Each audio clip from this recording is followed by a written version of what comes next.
As John F. Kennedy said, there are risks and costs to a program of action, but they are far less than the long-range risks and costs of comfortable inaction. There's just something about the status quo that is literally intoxicating. You don't want to move. You don't want to put things at risk. You want to keep things as they are. And I get it. Change is scary.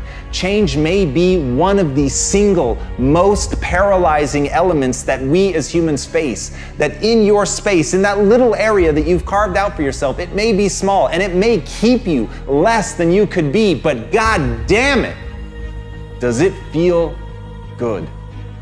Because it's safe.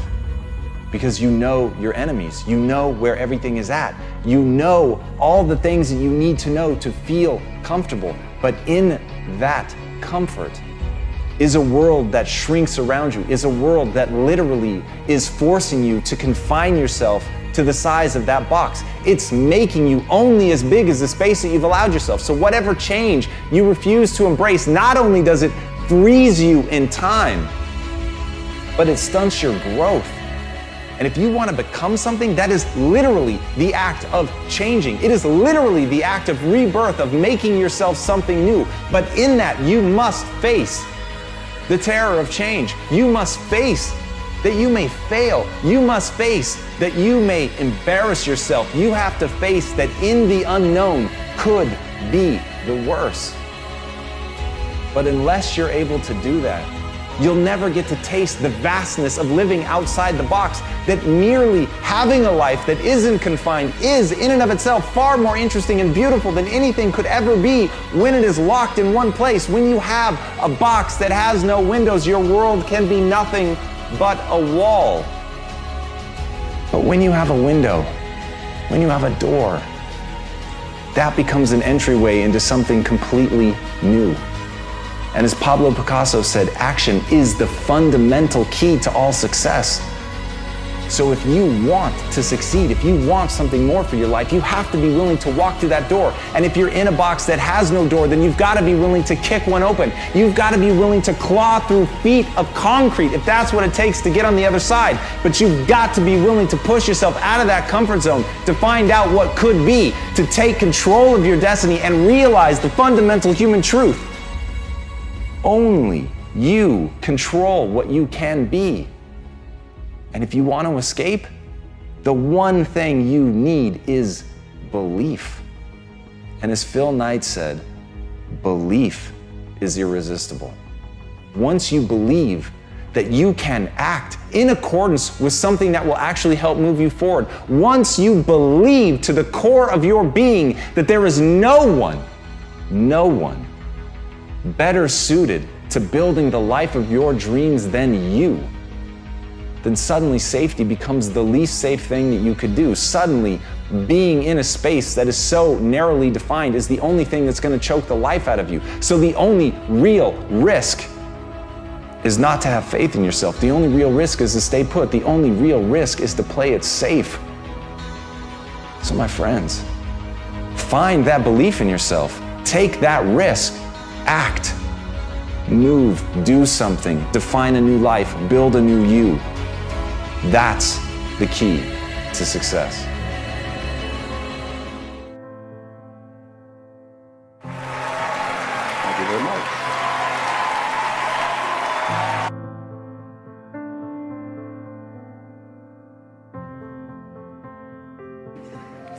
I am particularly proud and happy about the young filmmakers, actors, singers, writers, producers that are coming up behind my generation. In particular, Barry Jenkins. Young people understand this young man made 10, 15, 20 short films before he got the opportunity to make Moonlight. So never give up. Without commitment, you'll never start.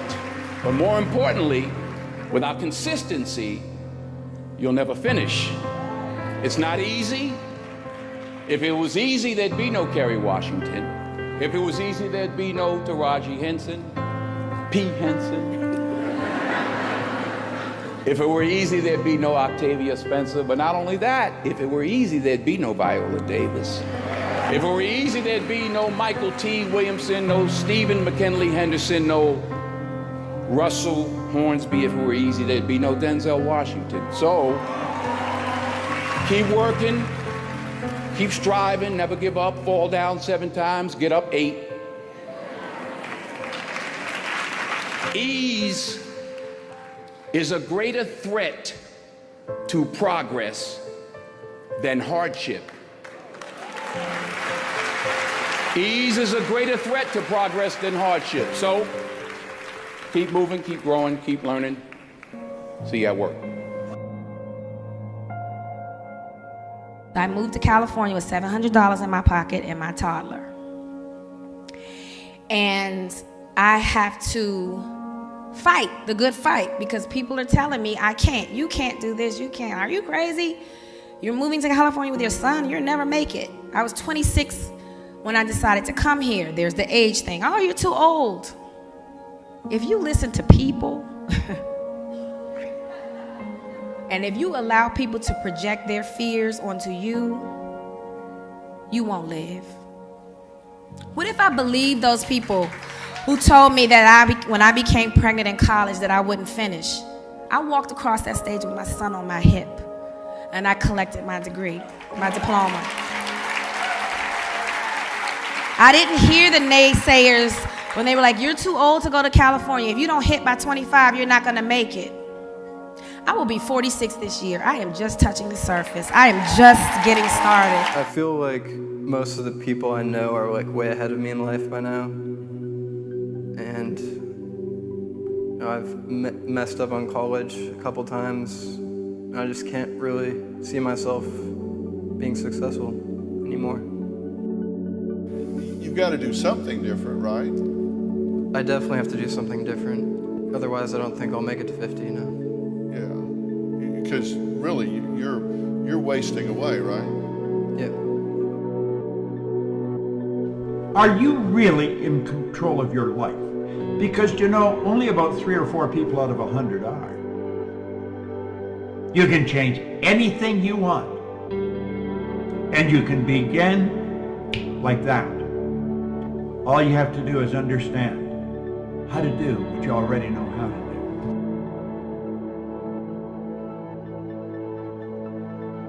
So the first thing you need to realize here is that you're made of habits. Okay, if you look at your day-to-day, you may be sitting at home watching this video, you may be watching it on your phone, but if you just look at your general day, I doubt it was very different than yesterday or the day before. Okay, if you really are realistic, most of your days are pretty similar. You know, you wake up, you do the same type of things, you eat the same type of food, you have the same type of activities, you go to work, you hang out with the same type of people, and even your thoughts are most likely the same. To change something, you must build a new model that makes the existing model obsolete. Now think, you never change things by fighting existing reality. To change things, you build a new model that makes the existing model obsolete. I think that there's a lot of things that I do need help with. What? I don't know how to control my mind. It's creative. I don't know how to control my sleep patterns. I don't know how to fix a lot of things that I believe are broken inside of me. Like what? My mentality is not fully there. I believe that all the creativity and the talent to do these things, to rather be an actor or to create suits for a motion picture or even just be a vital person working on set. I think that I do have everything that it takes to that. I just can't control it and contain it. The honest to God truth is he is borderline creative genius. He could win a Grammy, he could win an acting award, but I tell him, you're never gonna do it sleeping 20 hours in your room. I just have never gotten through to him to say, if you want those things, you have to go work hard to get it. So if you really want those things, you've got to get right. I want to suggest that you take a real honest look at your results. You see, I think it's good for us to look at our results every now and then and really ask some serious questions. You have to know where you are and you have to know where you're going. If you don't know exactly what you want, or you let yourself get beyond that into something general, you're not going to achieve it. Clarity is power. You got to know the specific result you're after. What do you want? If you can't answer that question right now in your personal life, in your body, in your relationships, in your finances, in your spirituality, then you're not going to be as fulfilled as you want to be. Clarity is power. The more clear you are about exactly what it is you want, the more your brain knows how to get there. Your brain is a servo mechanism. It's like a bomb. Those bombs, those missiles, they have a servo mechanism. So if the target moves, it knows what the target is, it follows it. Your brain, when you condition it, knows exactly what to go for, and it'll find a way to get there. Define the problem for me. What do you think your problem is? I think that I'm just not motivated to do anything in the real world anymore, because I've just achieved so much online that if I gave up now, all of that would feel like a waste. There's really nothing to show for it. I haven't really gained anything out of playing online when it comes to my life. Realize that your life situation here today, okay, is a result, and it's basically determined by all of your habits. Okay, and if you want more, if you want something different, you can't let these habits just, form on their own. So what I want you to do right now, okay, is look at your life. Look at your life situation, look at where the you're at, and ask yourself, okay, very honestly, very bluntly, how did you get here? Okay, what are all the little events, all the little decisions, all the little factors, that, again, an accumulation of that got you to this point here. If you keep up your present disciplines and keep up the present pace that you're on, where will you be in 5 years? Now you can keep on the same path for the next couple of years as you have the past two. But if you wish to, and maybe everything's okay for you and you don't need to, but if you need to make some changes, I'm telling you, you can start doing it today so that the next 2 years will be drastically different than the last two. Question everyone asks when they see nice cars. Why does that person afford that car? What do they do? So we're just simply asking people what they do for data. Tell us. I know that my friends own what they call supercars. Okay. And I think one thing is they're very disciplined. Okay. They work really hard, and in years of dedication to their work, hard work, they come to a point that they could afford these cars. Every single successful person that I know has these habits. Okay, he's extremely proactive. No one just drifts to the top out of luck. Tell me about what was your secret? How did you become a self-made multi-millionaire? How did it all happen? It's funny. Everybody wants a shortcut, right? That's the most common question people always ask me. Tell me the key. Yeah. And there is no magic. It's just a lot of little things you got to do every day. Success is all those boring, sexy things that have to get done every single day to move the ball forward. There's going to be bad days, there's going to be dark days, but you got to embrace it, because that pain is what makes you stronger. Success is not measured on the days when the sun shines. Success is measured on the dark, stormy, cloudy days. And if you can't absorb failure, you're never going to meet success. Most people don't know why they're where they are. You see, I have found one thing. Everyone knows how to do a better job than they're doing. That's not the problem. We do know how. The problem is we're not doing what we know how to do. People think, oh, you're living this disciplined lifestyle, so that means you don't have any freedom. And it's actually the exact opposite. I have freedom because I have discipline. I have financial freedom because I have financial discipline. I have more time. I have more time because I have the discipline to get up in the morning, before most normal people get up. Almost everything you do from the time you get up in the morning is habit. So start to think about yourself as what would be the best habits to have. Develop the habits. You've got the brain power, you've got the energy, but develop the habits of success, and look around you at the people that you admire, and list what makes you admire them compared to somebody else that looks equally strong or equally talented. And those are things that you can do. I mean, just write them down. As we all know, real growth and development cannot take place overnight. You must pay the price over an extended period of time to reap the benefits of these habits. So I encourage you to make the investment, put forth the time and effort. Focus on the kinds of changes you can make consistently and over time to develop these habits. Well, I think the one thing that discipline definitely does help you with is it helps you get things done. And when you get things done, when you actually do things, you have more success. If you have more success, and sometimes a big part of success is just not being fucking lazy and just doing it. That's like 90% of it is just showing up. Get there and start working. Like, you're not gonna feel perfect every day. The pro goes to work, and it doesn't matter if you're sick, it doesn't matter if you have kids, it doesn't matter what, you're a pro and you go to work. You will receive from the world who you become. But the doorway to success, I suggest to you, swings inward, not outward. And the best way to have a game-changing life, and the best way to have a world-class lifestyle, and the best way to change the world is to change yourself. I mean, we get from life who we become. So, you want to get better? You want to self-improve? Stop looking for a shortcut and go find your alarm clock and find your discipline and find your guts and your passion and your drive and find your will. And then you will find your freedom. I never knew how to turn things around. You show me your crowd, I'll show you your future. It's simple, right? There's 3 types of people you need in your life. You need the inspired, the excited, and the grateful. Every one of them you will need for the rest of your life. But your biggest distraction is, tell me what your foundation is. Where do you go when you need peace? You don't know what to do? You know what to do. But the people you're around ain't doing what you're supposed to be doing. I'm begging you, man. I'm begging you from a man to a man. Let go. Let go. Let go of these people who you know aren't for you. You know better, but you're not doing better. Make a choice. Like, you just decide. What is it about you, about what it is that you provide, that will make you stand out from the competition?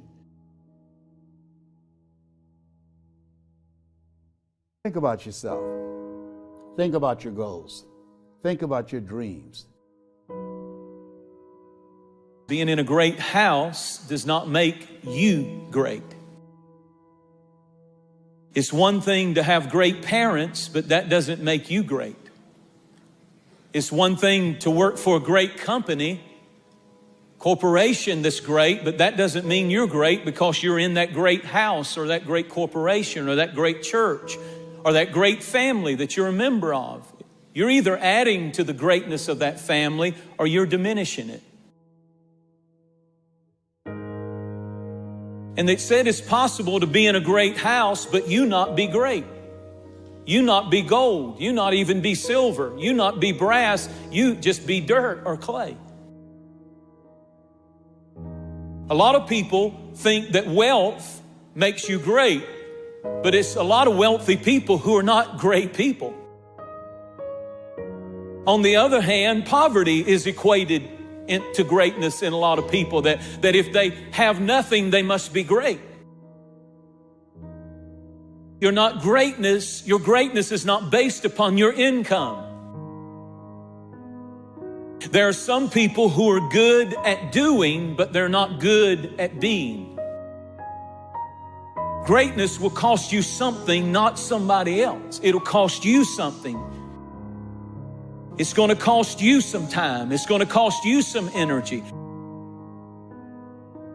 It's going to cost you some resources. It's going to cost you some hours of your life laying down, paying the price, going the extra mile, doing what other people are not willing to do. Greatness is not cheap. Greatness always costs more. That's why there's not many people who achieve greatness. They're not willing to pay the price. Greatness is not immediate.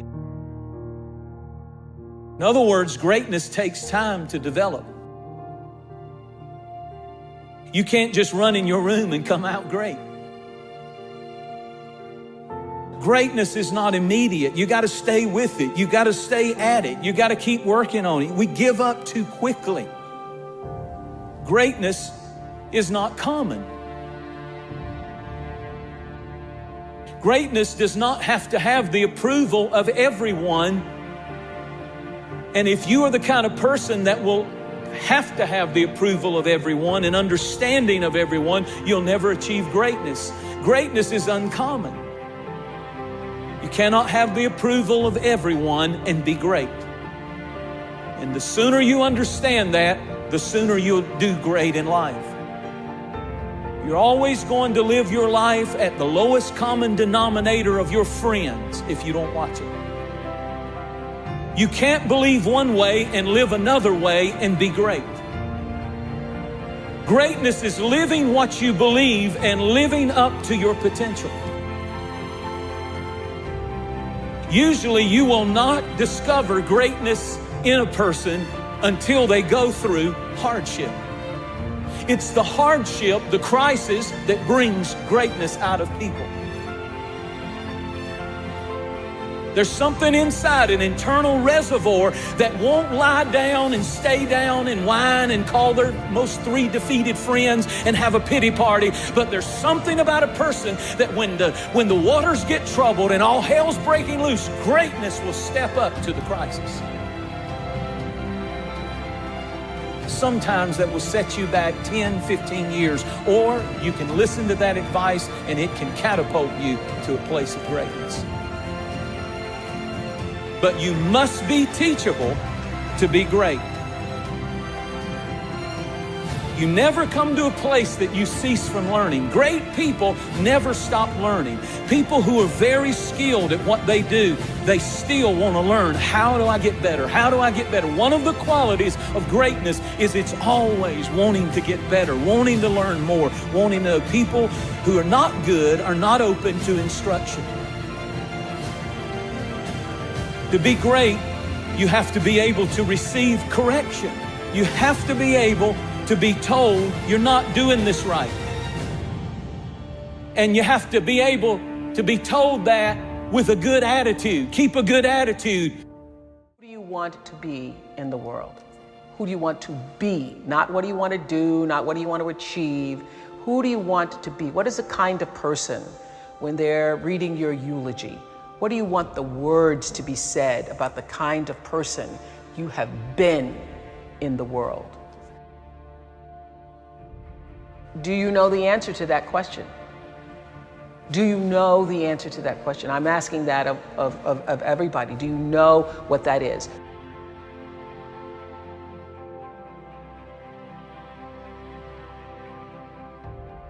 If there are a lot of negative people in your life, don't look at them. Look at the energy that you are creating to attract them.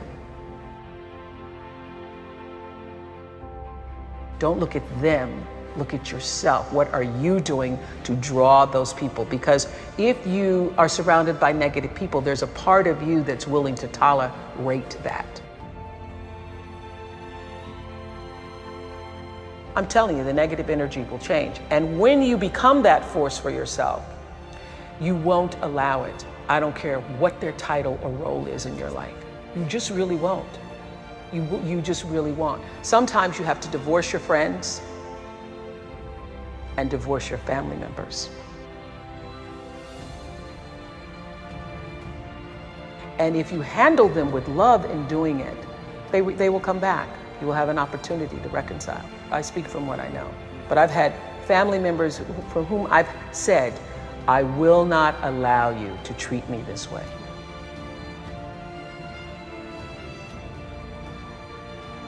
No matter where you are in the world right now, close your eyes. And he would list, as I'm going to do for you, different objects. And I want you to allow those objects to appear before your mind and then let them go as I call out the objects, okay? A full moon. An oak tree by the bank of a river. A red triangle. Now open your eyes. What did you learn from that experience?